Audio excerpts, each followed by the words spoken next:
Greetings, gentle listeners. If you enjoy this podcast, you may also like Brose, a mirthy talk show starring four bros who sip wine and consider questions submitted by you, the audience, about current events, pop culture, and which Muppet you should get tattooed on your back. Subscribe to Brose wherever you get your podcasts. That's Brose. Brose, the podcast for those who drink rosé.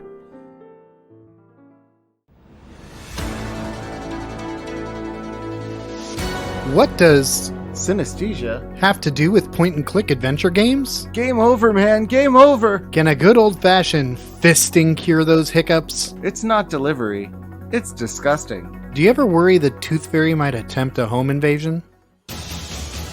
The answers to these questions, plus sports, emotional weather, and Stayed Up. That's tonight On Person in Person.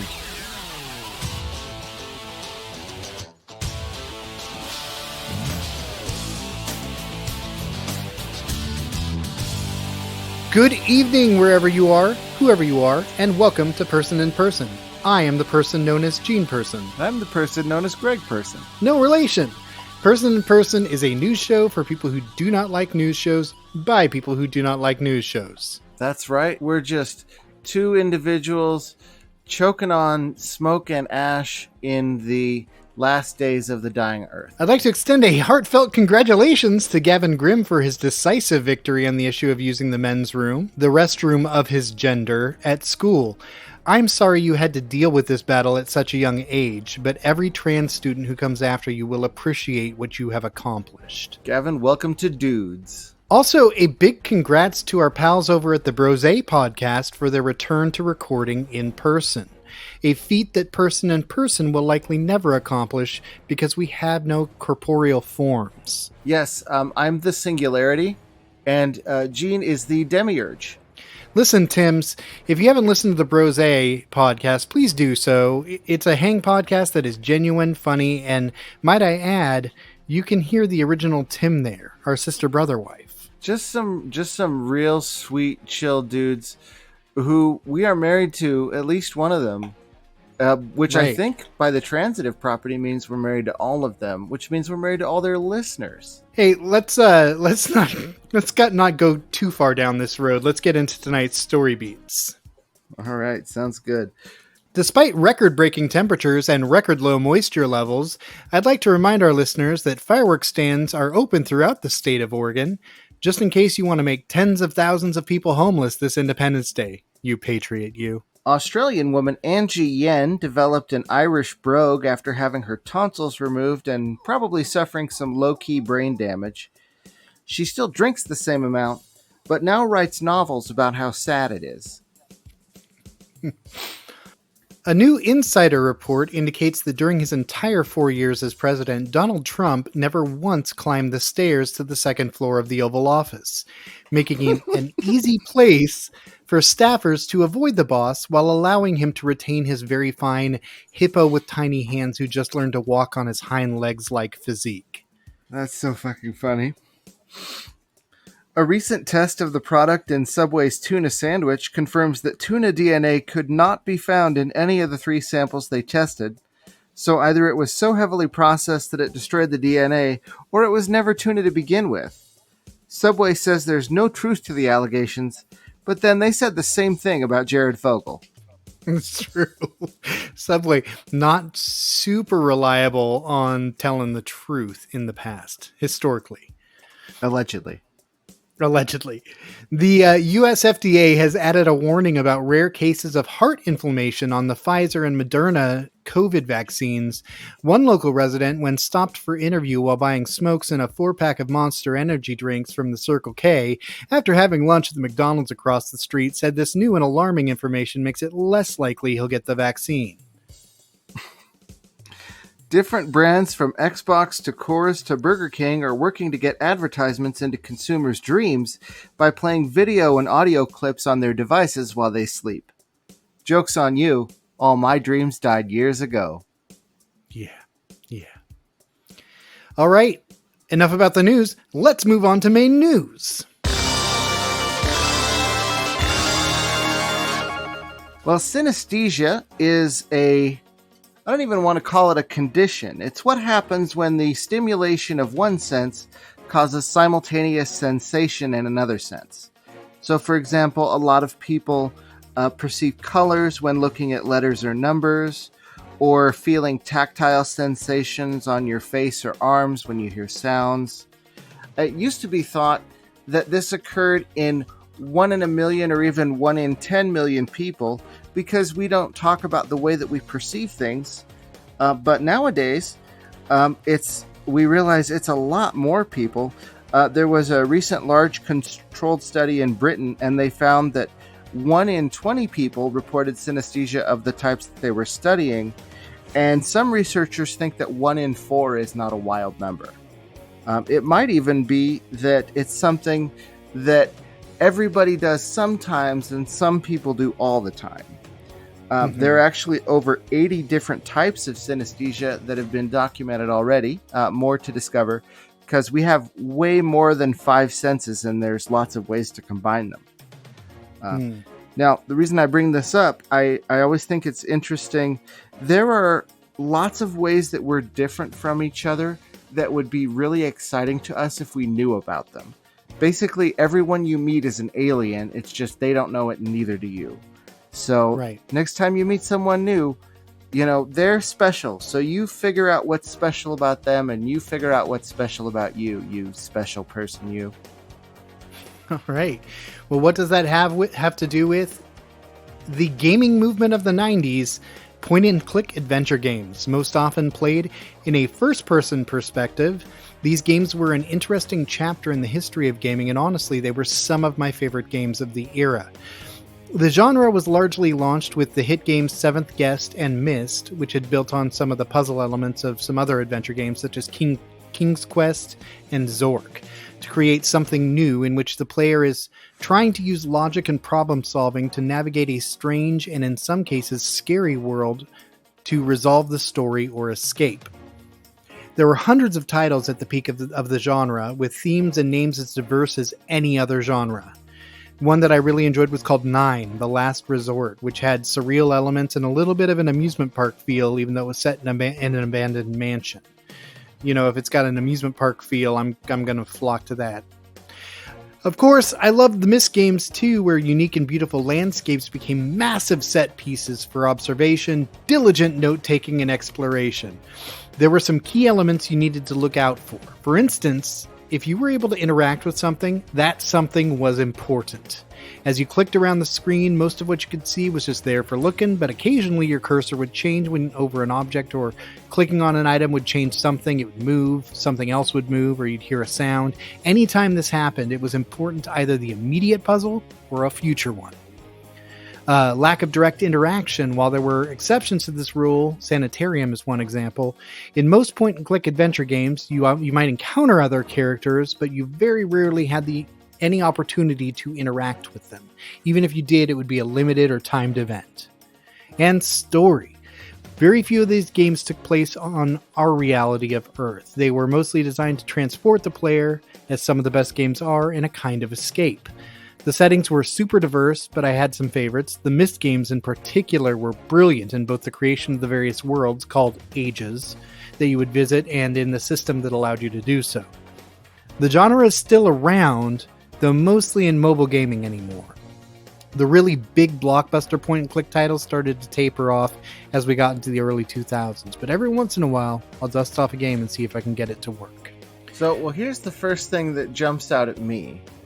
You know how when you're playing a point-and-click game and you're not finding the clue, sometimes it'll sort of highlight it for you? Yeah, if you've got like some kind of easy mode turned on, like most of the games didn't do that originally, but they started to include that feature, yeah. For people who were casuals and not elite gamers. Yeah, get good. Get good at Riven, you chump. You noob. Well, see, the thing is one of the ways that they can test for color number synesthesia, which is one of the most common ones, because the number recognizing part of your brain and the color part of your brain are physically right next to each other. So it's very easy and common for them to connect. So 4 is blue and 5 is orange and 8 is green. Right. Well, and what's interesting is, of course, they're not all the same colors for everybody, but there's broad commonalities in the colors, which is interesting. Like the letter A tends to be a dark red color for people who have letter color synesthesia. So why should that be? I don't know, but it's tantalizing, right? There's two basic kinds. There's like phenomenal synesthesia where you actually like see it. And then there's associative synesthesia where you don't necessarily see it all the time, but you know what it is. I mean, I might have multiple types of synesthesia because I sometimes associate smells with feelings very strongly, to where if I'm like smelling, like lilac, I will feel like cooling on my skin. Oh, see, yeah, that might be. And if you do have some form of synesthesia, you're more likely anyway to have more than one. In fact, interesting. That's the reason that I brought it up.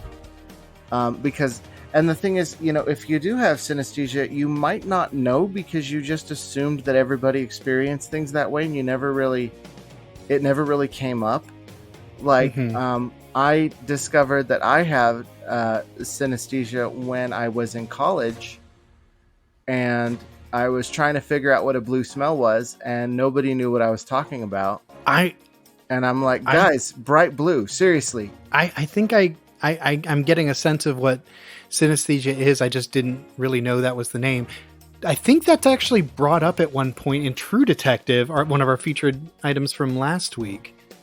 But I had kind of forgotten about it until recently. Anyway, this is interesting. I think there's also something to be said for like the Myst games in particular. Something you're working with on one island in one age may affect something very different or completely across the island. And things are interconnected in ways that you can't always predict. But eventually, you start to see the path and the connections, and it makes sense to you. Right. You sort of build up your own internal glossary of like, okay, this means this and that means that. Right. So that's very similar, I think, in a way. And it's well, what I was thinking originally is the way that they will test a lot of times for color number synesthesia is they'll give you a whole page full of 5s and then sprinkle a few 2s in there in like tiny type. And it's just like a color blindness test at the optometrist. If you have color number synesthesia, you'll see the secret 2s pop up at you. So it kind of reminded me of that thing for me, a filthy casual who kind of hates puzzles. Because it's like, say what you gotta say, video game. I love puzzles, but okay. Well, you are a huge puzzle fan, and I like certain kinds of puzzles. I do love a crossword. I'm not as good as you or as avid as you at crosswords, but I do enjoy a nice crossword. Love anagrams from my Scrabble days. Sure.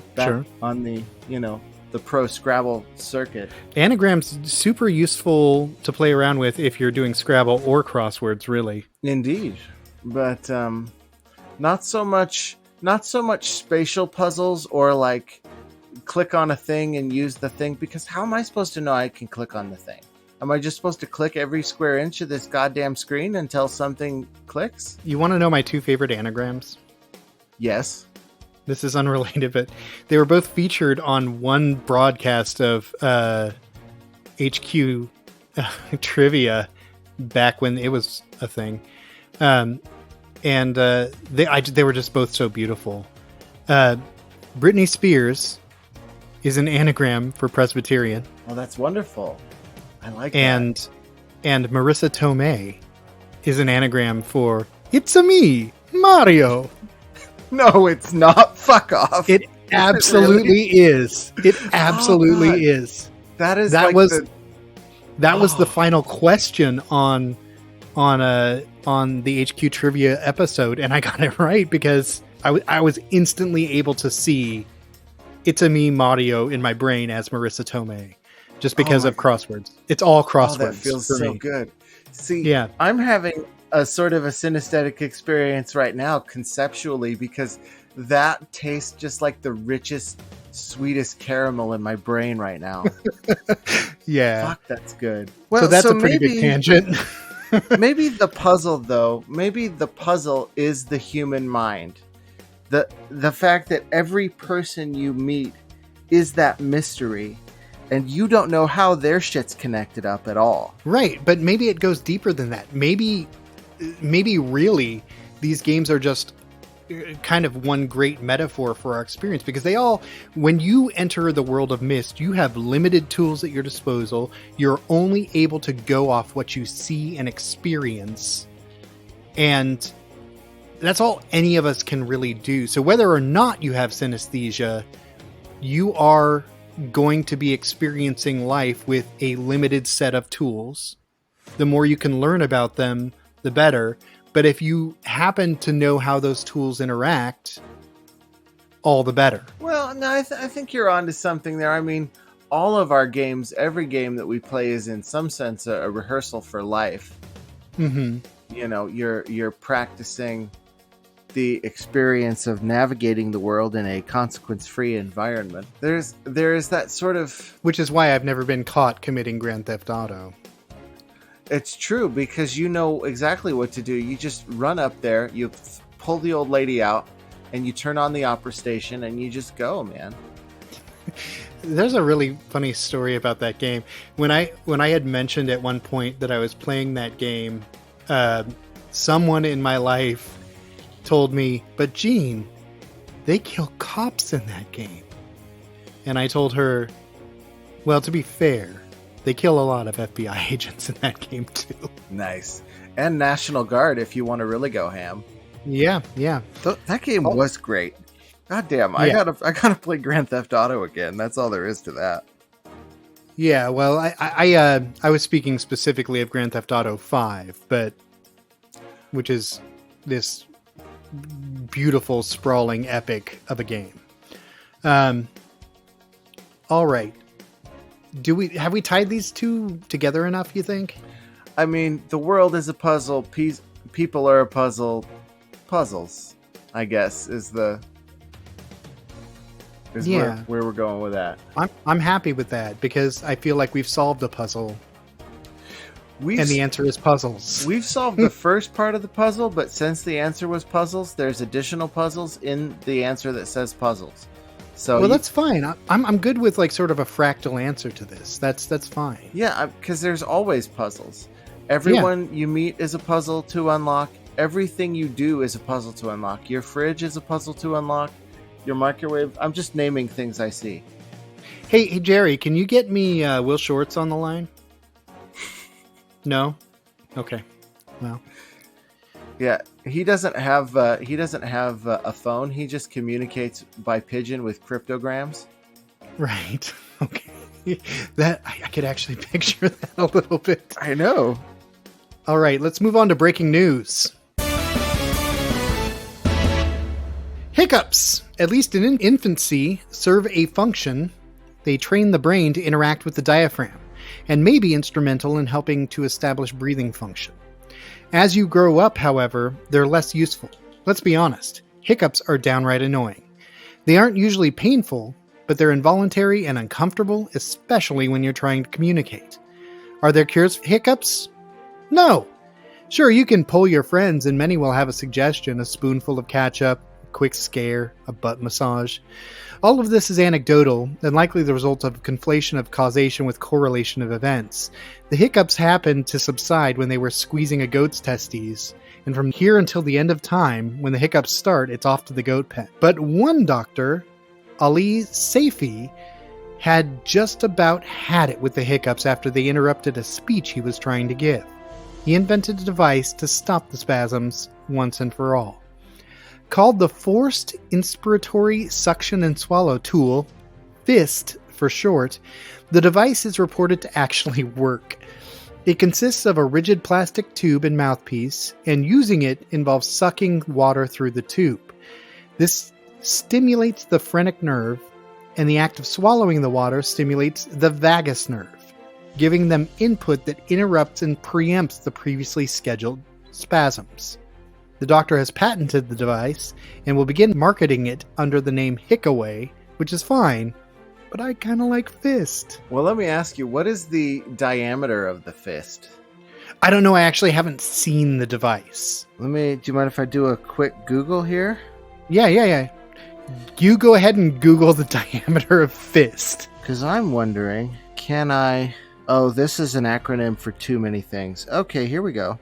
This is from the Journal of the American Medical Association, which seems actually pretty excited about it. Mm-hmm. Except it doesn't have a picture. And presumably you could fit the fist in your mouth. Could you fit it like anywhere, or? I don't know. I don't think it's meant to be fit in places other than the mouth. But then other things maybe weren't either, and we still find ways to derive something from them. Hell yeah, because that's called grit. It's called being a hero. Right. So, buy yourself a fist. Explore. It's a free country. Anything fits anywhere if you believe in yourself, kids. And fits is kind of an anagram of fist, so... Yeah. Fist fits. Yeah. Ooh, that's good. That's their tagline right there. That's the slogan. Yeah, what are you going to say about Hickaway, though? Hickaway... Is it Hickaway, that terrible root vegetable that they sell? No, that's jicama. Oh, yeah. Sucks. But Hickaway is an anagram for away chic. True. That's all I can come up with off the top of my head really quickly, but... Yeah, I mean, we could probably come up with a few more. Yeah. But I'm going to buy this product. I'm not even joking. I'll buy it as soon as he starts selling it, because when I get the hiccups, they do hurt. Yeah, well, and hiccups just generally suck, and I've certainly had ones that hurt before. Yeah, I mean, because, I don't know, you've heard me sneeze, I'm sure of that. Yes. And, it sounds like I'm trying to blow my own head off. It's the same thing when I hiccup. When I hiccup, it feels like I'm being punched in the stomach. So I'm ready to move on from that. I have such an incredibly loud dad sneeze. It you know how a chew is typically the sound made when someone sneezes? For me, it's always just the atch part. And so when I sneeze, it's just like, yatch! Mine sounds like, ha! Like that, except immeasurably louder. I don't want to blow out the recording, so I'm not going to do a sneeze. Interestingly, I think both of the sounds we make when we sneeze can be composed of the letters in Hickaway.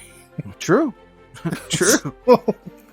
Wheels within wheels, folks. Puzzles is the theme of the whole episode.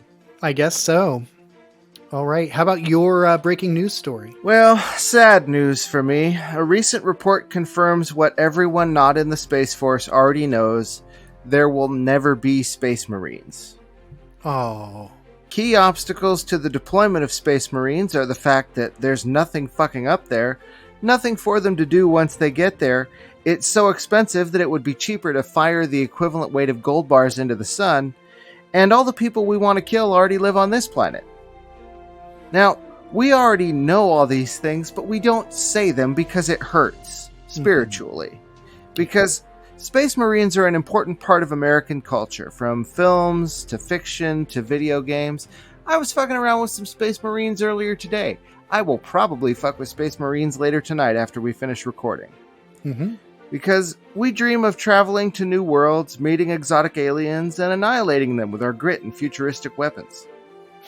We take that away and we're just planetary cops killing poor people with remote control robots. Now, it's particularly important to Americans because the American empire can't sustain itself without an enemy. There's no glamour in shooting missiles at Doctors Without Borders. So we dream of an enemy beyond the stars, or else we just have to keep trying to make shit up about Russia and China. At least tell us that maybe there might be some communists on the moon that we could go shoot with lasers someday. Because if we stop believing in Space Marines, we might as well give up and declare peace. What does the world come to? I'm saying, like, you can release all the reports you want saying that there will never be Space Marines. In my heart, there will always be Space Marines. You tell them how it is, Craig. Mm-hmm. All right, folks, it's sports. This week, another sport from Canada. Broomball is like hockey, but very different. You see, you play on ice, like in the sport of hockey, but the puck is replaced with a ball, and the sticks are replaced with brooms. Oh yeah, and one other big difference. In hockey, you play on ice skates. In broomball, you play in street shoes. Now, the ice is surfaced in such a way that you have a little more traction than if it were a regular ice rink, but it's still entirely possible that momentum puts you on your ass. In fact, it is likely. Broomball is otherwise very similar to hockey, so I really enjoyed watching some broomball action on YouTube.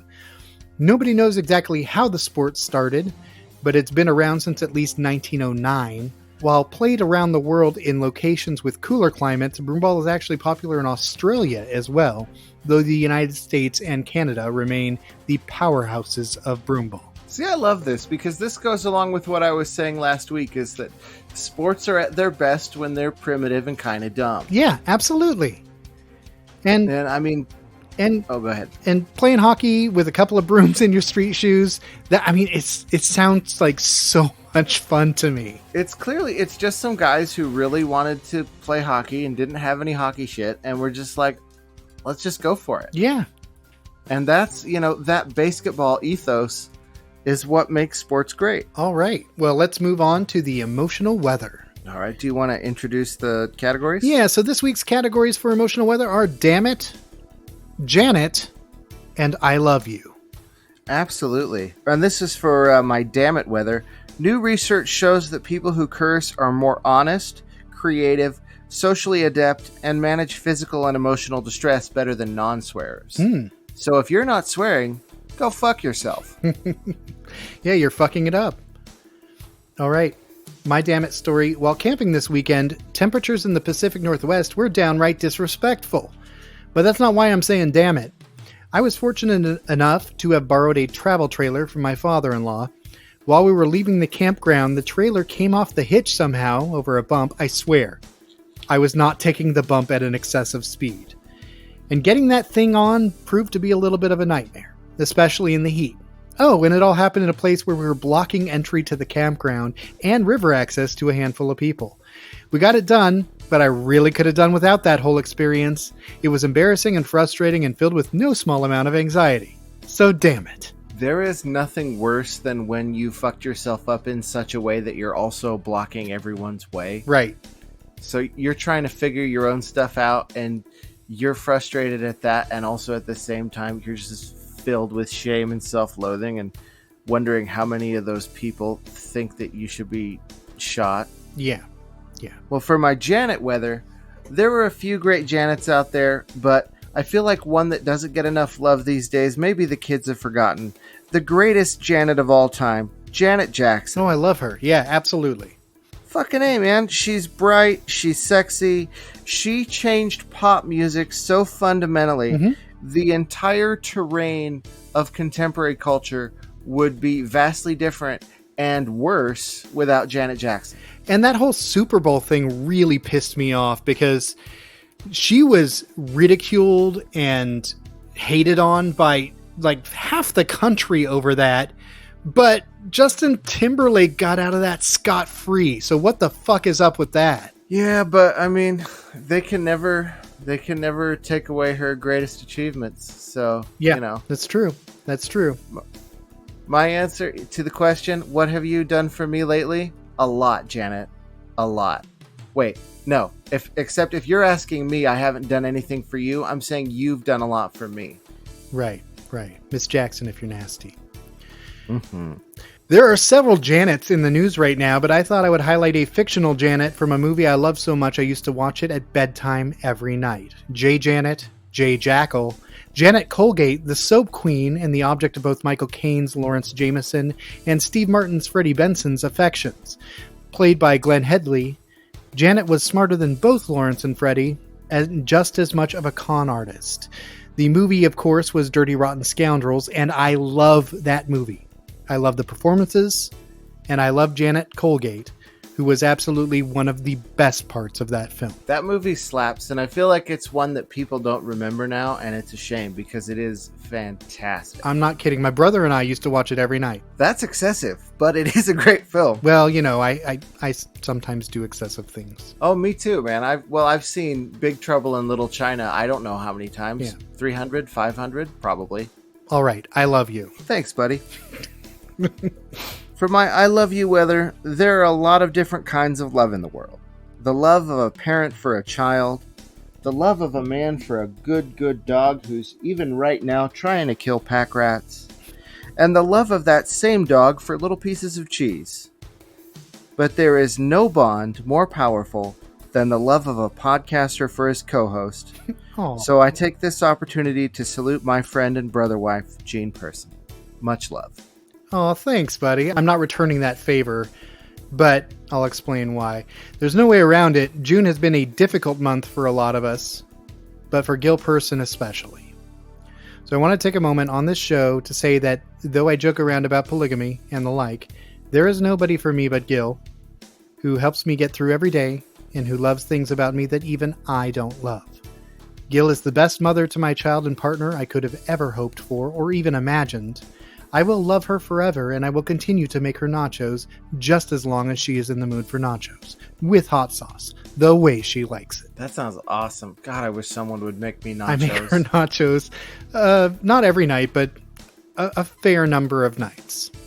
Yeah. If you find somebody that loves you enough to make you nachos, just hang on to that love and don't let go. Well, as you know, every week, our investigative team uncovers a detailed and harrowing story on food crime, and this week, Greg Person has the story. Now, last month, DiGiorno Pizza announced that they'd created a limited edition pizza donut called the DiGiorno. We're not going to talk about that. I didn't cover it at the time because it was obvious bait, and I'm too shrewd to be taken in by a trash pizza company. But I did want to call them out in general because they suck. DiGiorno is quite possibly the worst pizza available for purchase today. It's got a doughy crust, sugary sauce, flavorless toppings, just all around dog shit. Now, if you want a delicious oven-baked pizza at home, Papa Murphy's will sell you a top-quality pie for less than the price of this sub-gas station garbage. So how can any pizza as bad as the DiGiorno still sell as well as it does? In a word, Nestle, its parent company. Now, this is not the worst of their crimes. That's probably the one that kills all those babies in developing countries, but DiGiorno is still on the list. I'd rather split a Little Caesars with a rat. Wow. All right. I'm just saying, I fucking hated DiGiorno. If you want to offer me DiGiorno, go somewhere else. Well, it certainly doesn't taste like real pizza. It never has. It doesn't even taste as good as most. You know what it tastes like? It tastes like biscuits covered in spoiled. It's biscuits with ketchup and like canned green beans. Yeah, that's what it's like. It's the pizza from the Betty Crocker cookbook of 1955. Yeah, okay. All right, it's time for the Podcast Shopping Network. This week's product, The Backup. Okay, I'm going to take a second and set the scene. It's late, too late. It's dark, too dark. You're getting a little sleepy. Too sleepy. And something just opened your bedroom door. What do? Turn on the lights? Don't be crazy. People get electrocuted doing that. Ask who's there? And risk laryngitis? Or lose the element of surprise? There's only one real solution. You reach down the side of your bed where the backup holds your long gun, and you fire at whoever it was disturbing your slumber. The backup allows any bed to be a tactical one, weapons mounted and at the ready. It slips easily between the mattress and box spring and allows you the peace of mind of knowing, even when you're absolutely unconscious, you're still only a split second away from blowing someone away.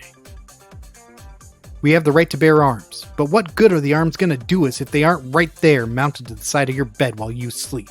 No good at all, that's what. The backup is conveniently able to be covered by sheets and mattresses when you make your bed as well.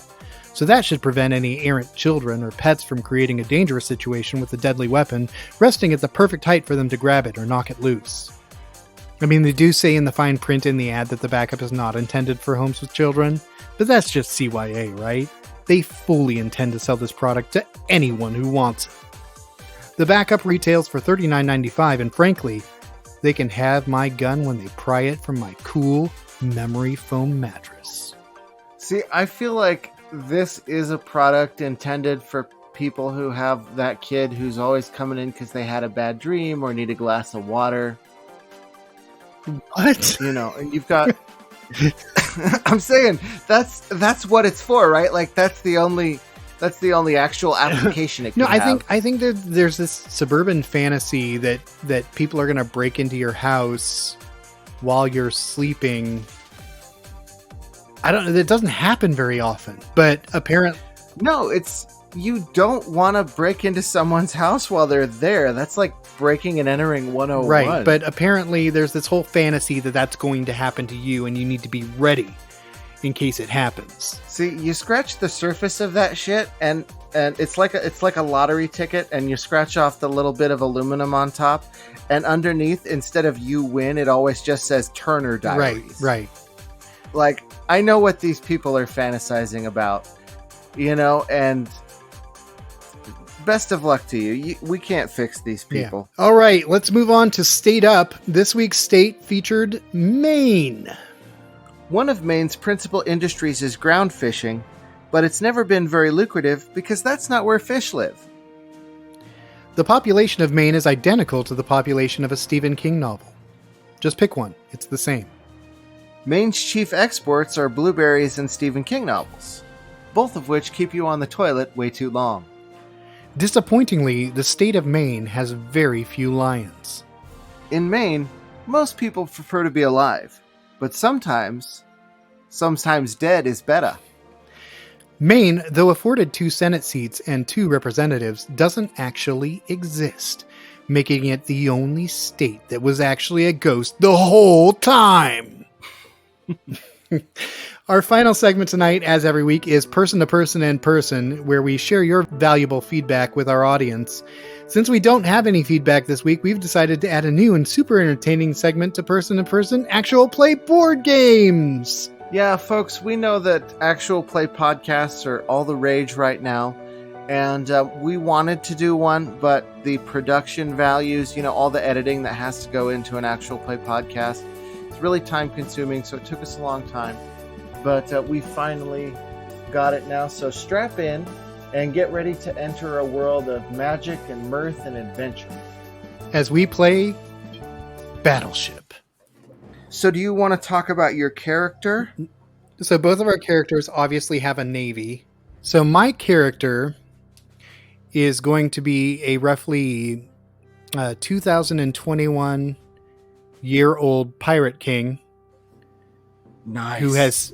Who is immortal and has seen all kinds of bullshit war through his life. And his name is unknown to us, but he goes by the name the Admiral. I see what you're doing. I'm picking up what you're stepping in. So mine is kind of a steampunk battleship captain. He's like a sort of a Captain Nemo figure, He's Professor Ganymede Frotwood. Okay, great. And he's a level 12 alchemist as well. I don't know. So who wants to take the first shot here? Right. How do we do this? Go for it. I have an unbeatable system. I am going to kick your ass. I'm fine with that because I have really no stake in this game. I mean, yeah, that's true. There's not a lot on the line here. I mean, folks. the Admiral has escaped so many battles before. Let's see. I'm going to go with D5. D5. That's a miss, sir. All right. And as for me, okay. F2. That is a miss. Okay, so I'm going to go with E5. That is a miss. Okay. Do we want to play the whole game of Battleship? No, we're not going to play the whole game. We're just going to go to the... Just do a We're going to couple? go to the first hit. Let's see. J10. Right there in the corner. Miss. F5. That is a miss. I7. That is a miss. Fudge. G5. That is a miss. This is what you tuned in for, this riveting actual play podcast. All right. A1. That is a miss. Fudge. H5.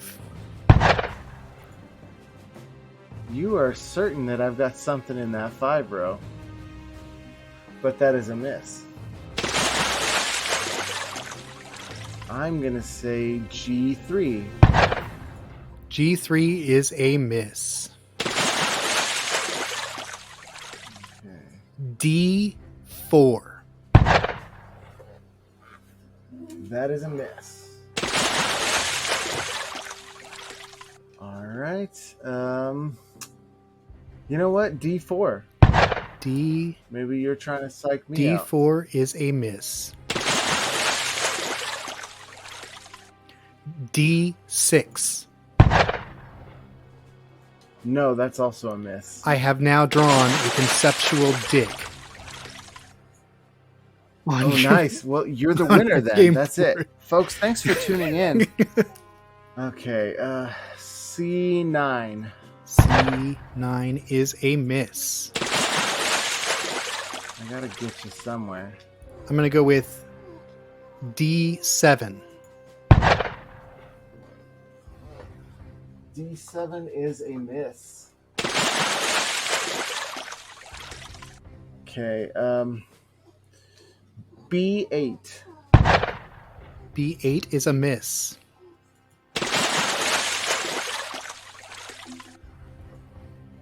Battleship does actually suck as a game. I'm going to though, go like in real life. G3. G3 is a miss. I'm going to say E5. E5 is a miss. G7. G7 is a miss. I'm going to go with H4. H4 is a miss. G9. Nope, G9 is a miss. A6. A6 is a miss. I am going to go with H8. That is a miss. Hate is always a miss. True. True in Battleship, true in life. I'm going to say A4. That is a miss. Let's do... We're gonna have to end up cutting all of this. Let's do B4. B4 is a miss. C5. C5 is a miss. C6. That's a miss. C8. C8 is a hit. Fuck yeah. All right, so we've achieved our first hit, and we will resume this game next week unless we get some feedback from our listeners. Oh, this might actually be the thing that causes people to email Right. us. and be like, don't do this anymore. Right. We're sorry that we ever enjoyed actual play podcast. You've ruined it as a genre for us, which is good. That was our intention. Folks, that's all the show we have for you tonight. Do you have any topics you'd like us to write a haiku about? Send them our way. We love your feedback, and there are so many ways to give it to us. Send us an email, personandpersonshow@gmail.com. Find us on Twitter @anchorpersons. Check out our website, personandpersonshow.com, where you can now leave us a voice message via SpeakPipe. The link is at the top of our widgets bar on the right-hand side of the site. It's free to leave us a message. No phone is required, just a computer with a mic. Your phone number won't appear. You have complete anonymity. Leave us a message. We'd love to hear your voice. Until next time, this is Gene Person saying you should always end a comedy set with a callback. And this is Greg Person saying, edema roll. Good night.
I realized, the moment I fell into the fissure, that the hiccups would not be destroyed as I had planned.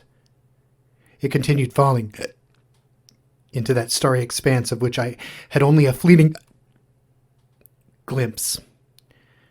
I have tried to speculate where it might have landed, but I must admit, however, such conjecture is futile. Still, the question of whose hands might someday hold my fist are unsettling to me. I know that my apprehensions might never be allayed, and so I close, realizing that perhaps the ending has not yet been written.